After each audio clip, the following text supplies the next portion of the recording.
Doctor Mukesh Mahali विरुद्ध रे गोटे प्रेस कॉन्फ्रेंस होता एवं ये तार गोटे फॉलोअप प्रेस कॉन्फ्रेंस आपण जानिथिबे तांको उपरे संगीन आरोप अछि जातिगत प्रमाणपत्र को लेकिन एवं जड़े व्यक्ति जड़े पिटिशनर बलांगीर जिलार डिंगर कुंभार सी या नहीं कोर्टर द्वारस्थ होती एवं 11 तारीख दिन अगस्त 11 तारीख दिन एसडीजीएम पदमपुर गोटे ऑर्डर पास करिसंती से ऑर्डर माध्यम रे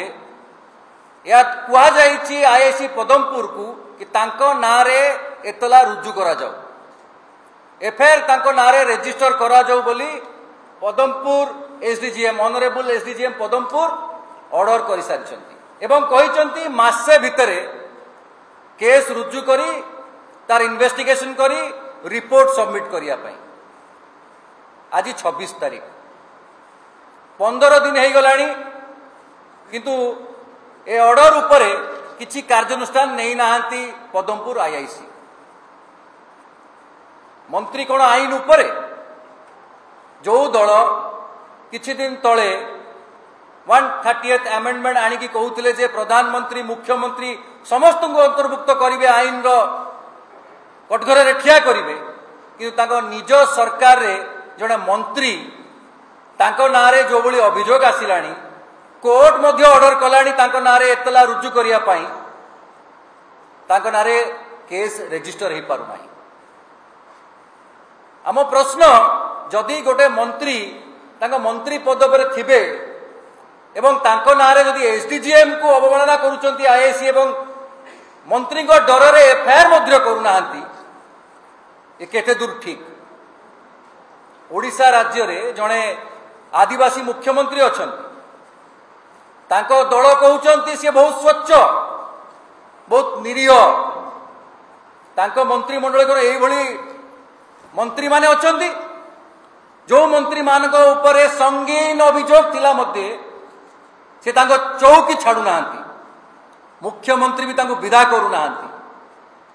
को नैतिकता आधार रे 130th अमेंडमेंट बिल आणुचंती जदि तांकर मंत्री थाई गोटे केस को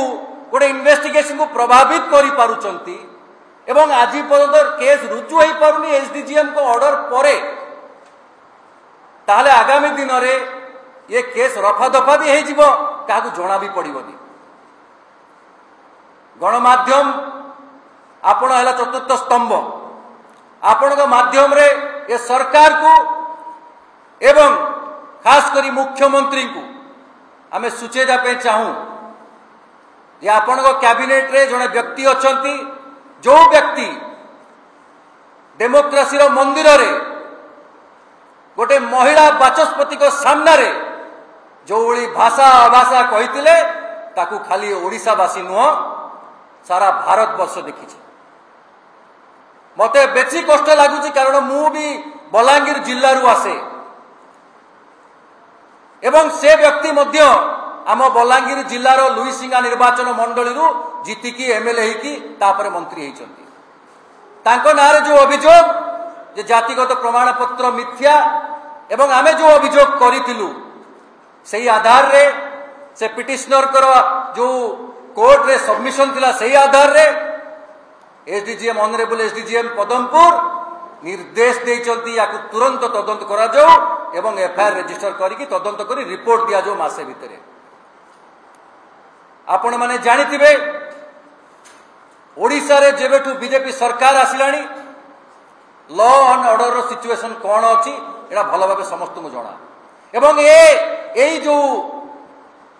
कथाटी घटी जाइछि एथुरु मध्य स्पष्ट जे आईन को खातिर करू नाहंती बीजेपी नेता माने एवं एडमिनिस्ट्रेशन मध्य चुप बसिछि कहा चापरे मंत्री को चापरे चुप बसिचंती नहले जणे आईएसी जदि याकू अवमानना करिवे कंटेम्प्ट ऑफ कोर्ट रे ताकू अंतर्भुक्त करा जिवो से जानिचंती भलो भाबे जे मु याकू अवमानना करि पारिबि नाही 1cc केस रे रेजिस्टर करने को पड़िबो किंतु 15 दिन गला परे मध्य आज पर्यंत रेजिस्टर हे नाही केस हुए तो मंत्री तांकू कहिथिबे एवं समय किणुचंती ए केस रे तो बेल हे पारिबनी एंटीसिपेटरी बेल हे पारिबनी रेजिस्टर हला परे बेल को जिबे हुए तो से समय किणुचंती मंत्री तुरंत सेहिति पई जो भली भाबे प्रभावित करूचंती सी ए केस टी को मुख्यमंत्री ताकू तुरंत मंत्री पदरु प्रथमे विदा करंतु मार्च 31 तारिख रे हमें कहितिलु आज अगस्त 26 तारिख आपण चिंता करंतु ए भितरे बहुत कानूनी लड़ाई चली एवं से खसी पारिबे नाही से भूल करिचंती किंतु इन्वेस्टिगेशन हो आमे कहूनु जे आमे हला कोर्ट आमे वर्डिक्ट दबु किंतु जेतेबेले तांको नारे ऑलरेडी गोटे कोर्ट एफआईआर रजिस्टर कहलाणी रजिस्टर करंतु बोली कहीं कि आज पर्यंत रजिस्टर है नहीं प्रथम आम प्रश्न द्वितीय प्रश्न 15 दिन चली गलानी 15 दिन अच्छी केते दिन सुधा रजिस्टर हबो एवं इन्वेस्टिगेशन स्टार्ट हबो एवं तृतीय कथा तुरंत तांको मंत्री पदरु विदा करा जाओ पद्मपुर एसडीजेएम कहले आगो एफआईआर रजिस्टर करने निर्देश देले ऑर्डर पास कले कनसर्न आईआईसी आज पर्यंत एफआईआर रुजु कले ना ये जना पड़ा कौन ना जदि प्रकृत में महालिंगम आमर मंत्री महोदय प्रकृत में से सर्टिफिकेट देइचंती इटा आईन सम्मत ना फ्रॉड है जदि फ्रॉड हवा कथा क्वेश्चन आसी कैबिनेट जड़े मंत्री रहीकि से जगार प्रभावित शासन को प्रभावित कर तेणु से न हटिया पर्यंत ये इन्वेस्टिगेशन हो पारे एफआईआर दि जाऊनी एफआईआर नापाई सुप्रीम कोर्ट कहला एबे बालेश्वर केस जे तुम्हें नेल एफआईआर नेल कहीं तामाने सुप्रीम कोर्टर गाइडलाइंस एसडीजीएम ऑर्डर को भायोलेट कर पुलिस शासन पुलिस एडमिनिस्ट्रेशन तो police administration the bound and duty of the police 156 clause 3 of CRPC he must take cognizance in the matter or FIR should be described and will be sent with investigation as charges must be filed within a month. The direction of judiciary is that the IAC must submit the charge sheet within 1 month after investigation. सेटा comply हवा दूर था FIR loss है जहाँ कहले अभिषेक बाबू तुम्हें 130 bill आणुच BJP वाला तुम्हें प्रधानमंत्री बाहर कर दो कौच कैबिनेट मंत्री बाहर कर दो कौच एमपी एमएलए लीडर पोस्ट बाहर कर दो कौच ये तो जना पड़ी तुम स्वच्छता केते so it is a crystal clear that the administration want to overcome pressurizing the pressurized to overcome the judiciary तो जुडिशियरी ऊपर को कथबार्ता करें से जहाँ कहले जदि 30 दिन भीतर नहला तो एसडीएम सोमट कग्निस नबार नियम अच्छे सोमट कग्निस ने कग्निस नेला परे ये बाबू महालिंगम बाबू शुड स्टेप डाउन इस्तफा दरकार जब इस्तफा नदेले ताले मोहन सरकार रे पुलिस शासन मनोभूति चली लॉ एंड ऑर्डर संपूर्ण भाव विपर्यस्त नारी सुरक्षा मिलूना एवं चाषी और लेबर मान सेपरी भाव कौन सुविधा रिलीफ मिलूना आज the bound and duty of the DG director general of police to take action through this press conference जदि DG director general of police will not take cognizance of it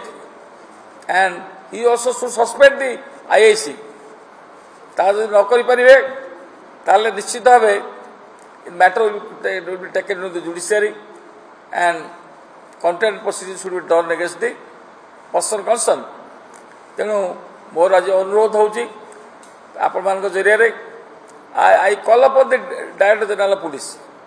to take cognizance immediately in the interest of the administration, in the interest of the judiciary, in the interest of the direction of the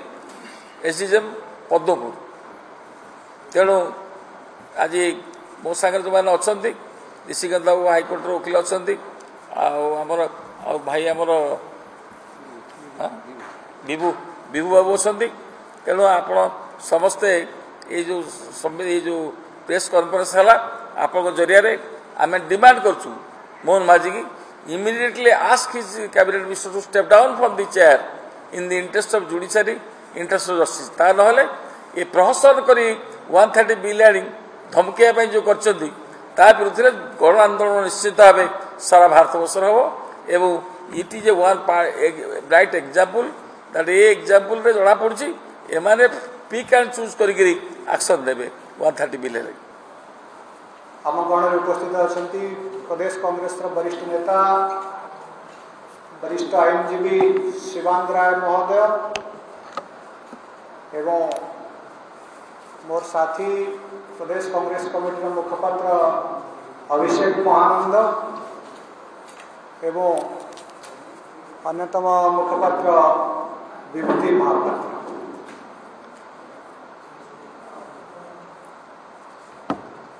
यह एक नैतिकतार प्रसंग. जितेबाला जन संविधान प्रदत्त मंत्री विगत दिन में जहाँ प्रदेश कांग्रेस पक्षर आयोजित सांबादिक सम्मेलन में अभियोग करा से अभियोग आज सत्य प्रमाणित होती कथा कहुच्छी से प्रदेश कांग्रेस अभियोग आनी मंत्री दुईटी सर्टिफिकेट प्रमाणपत्र जातिगत प्रमाणपत्र रखिंट से अभियोग की सत्य प्रमाणित होती. माननीय उच्च न्यायालय जो सीधासख भाव में कहते आवेदनकारी विचार कर जेहेतु एप्रोप्रिएट फोरम रे ए प्रश्न को उठे पारे मिस्टर कंवर डिंगर कुमार जड़े समाजसेवी आवेदनकारी माननीय उच्च न्यायालय निर्देश क्रमे एसडीजेएम पदमपुर पाखे 1cc केस फाइल करते. माननीय SDJM Padampur after satisfied prima facie satisfied direct the IIC Padampur to register the case and proceed with the investigation. And it has been communicated on 18/11/8/2025. 11/8/2025 रु मामला रुजु करने संपर्कित चिठी पाइबा परे पुलिस जो भाव में निरवदस्ता साजिश सीधा सड़क भाव में माननीय सुप्रीम कोर्ट जो निर्देश रही ललिता कुमारी वर्सेस यूपी ताको सीधा सड़क भाव में उल्लंघन करुच्ची. से कौन कहूँ माननीय सुप्रीम कोर्ट कहते a information revealed of an offence of cognizable in nature, it shall be registered prior to investigation. सीधा सड़क भाव में माननीय सुप्रीम कोर्ट को निर्देश को राज्य जड़े पुलिस अधिकारी अवमान कर बेखातिर कर. प्रदेश कांग्रेस दाबी स्वच्छ तदंत एवं मामला पंजीकरण करने स्वच्छ तदंत करने मंत्री तदंत न सरला पर्यंत पदरु इस्तीफा दियंतु नचेत तदंत रे स्वच्छता आसीब नहीं.